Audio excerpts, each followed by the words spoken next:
Cinema നിർമ്മാതാക്കളുടെ സംഘടനാ തെരഞ്ഞെടുപ്പിൽ നൽകിയ നാമനിർദ്ദേശ പത്രിക തള്ളിയതിനെതിരെ സാന്ദ്ര തോമസ് സമർപ്പിച്ച ഹർജി കോടതി തള്ളി. എറണാകുളം സബ് കോടതിയുടേതാണ് നടപടി. കോടതി വിധിയിൽ ദുഃഖമുണ്ടെന്നും ഫിലിം ചേംബറിലേക്ക് മത്സരിക്കുമെന്നും സാന്ദ്ര തോമസ് പ്രതികരിച്ചു. സാന്ദ്രയുടെ ആരോപണങ്ങൾ വ്യാജമാണെന്ന് തെളിഞ്ഞു എന്നായിരുന്നു സംഘടനാ നേതൃത്വത്തിന്റെ പ്രതികരണം. പ്രസിഡന്റ്, ട്രഷറർ സ്ഥാനങ്ങളിലേക്കുള്ള നാമനിർദ്ദേശ പത്രിക തള്ളിയ നടപടി ചോദ്യം ചെയ്തുള്ള സാന്ദ്രയുടെ 3 ഹർജികളാണ് എറണാകുളം സബ് കോടതി തള്ളിയത്. വരണാധികാരി പക്ഷപാതപരമായി പെരുമാറുന്നുവെന്നും പത്രിക തള്ളിയ നടപടി റദ്ദാക്കണമെന്നുമായിരുന്നു ഒരു ഹർജിയിലെ ആവശ്യം. തെരഞ്ഞെടുപ്പ് കോടതി നിയോഗിക്കുന്ന വ്യക്തിയുടെ മേൽനോട്ടത്തിൽ വേണമെന്നും ഫലം പ്രസിദ്ധീകരിക്കരുത് എന്നും ആവശ്യപ്പെട്ടായിരുന്നു മറ്റു 2 ഹർജികൾ.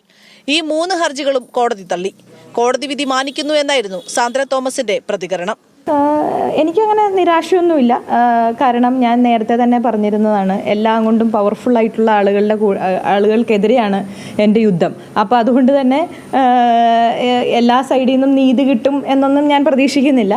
പക്ഷെ എന്നാൽ പോലും ഞാൻ എൻ്റെ യുദ്ധം അല്ലെങ്കിൽ എൻ്റെ പോരാട്ടം തുടർന്നുകൊണ്ടേയിരിക്കും.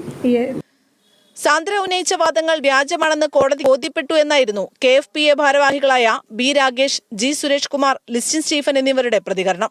പ്രൊഡ്യൂസർ അസോസിയേഷന്റെ മെമ്പേഴ്സിനെതിരെ പരാതിയായിരുന്നു. അത് കഴിഞ്ഞിട്ട് പ്രൊഡ്യൂസർ അസോസിയേഷനെതിരെ പരാതിയായിരുന്നു. വരണാധികാരിക്കെതിരെ പരാതിയായിരുന്നു. ബൈലോയ്ക്കെതിരെ പരാതിയായിരുന്നു. ഇനിയിപ്പോൾ കോടതിയും തെറ്റാണോ എന്ന് പറയുമെന്ന് അറിയത്തില്ല. ഈ മാസം അവസാനം നടക്കുന്ന ഫിലിം ചേംബർ ഭാരവാഹി തെരഞ്ഞെടുപ്പിൽ പത്രിക സമർപ്പിക്കാനാണ് സാന്ദ്രയുടെ നീക്കം. നാളെയാണ് പ്രൊഡ്യൂസേഴ്സ് അസോസിയേഷൻ ഭാരവാഹി തെരഞ്ഞെടുപ്പ്. അതിനിടെ രാജിവെച്ച film chamber general secretary Saji നന്ദ്യാട്ടിന്റെ ആരോപണങ്ങളെ നിയമപരമായി നേരിടുമെന്ന് നിർമ്മാതാവ് അനിൽ തോമസ് പ്രതികരിച്ചു. ഫിലിം ചേംബറിന്റെ അടിയന്തര എക്സിക്യൂട്ടീവ് യോഗം ഇന്ന് കൊച്ചിയിൽ നടന്നു. ഈ യോഗത്തിൽ സജി നന്ദ്യാട്ടിന്റെ രാജിക്കത്ത് അംഗീകരിച്ചു. ന്യൂസ് മലയാളം, കൊച്ചി.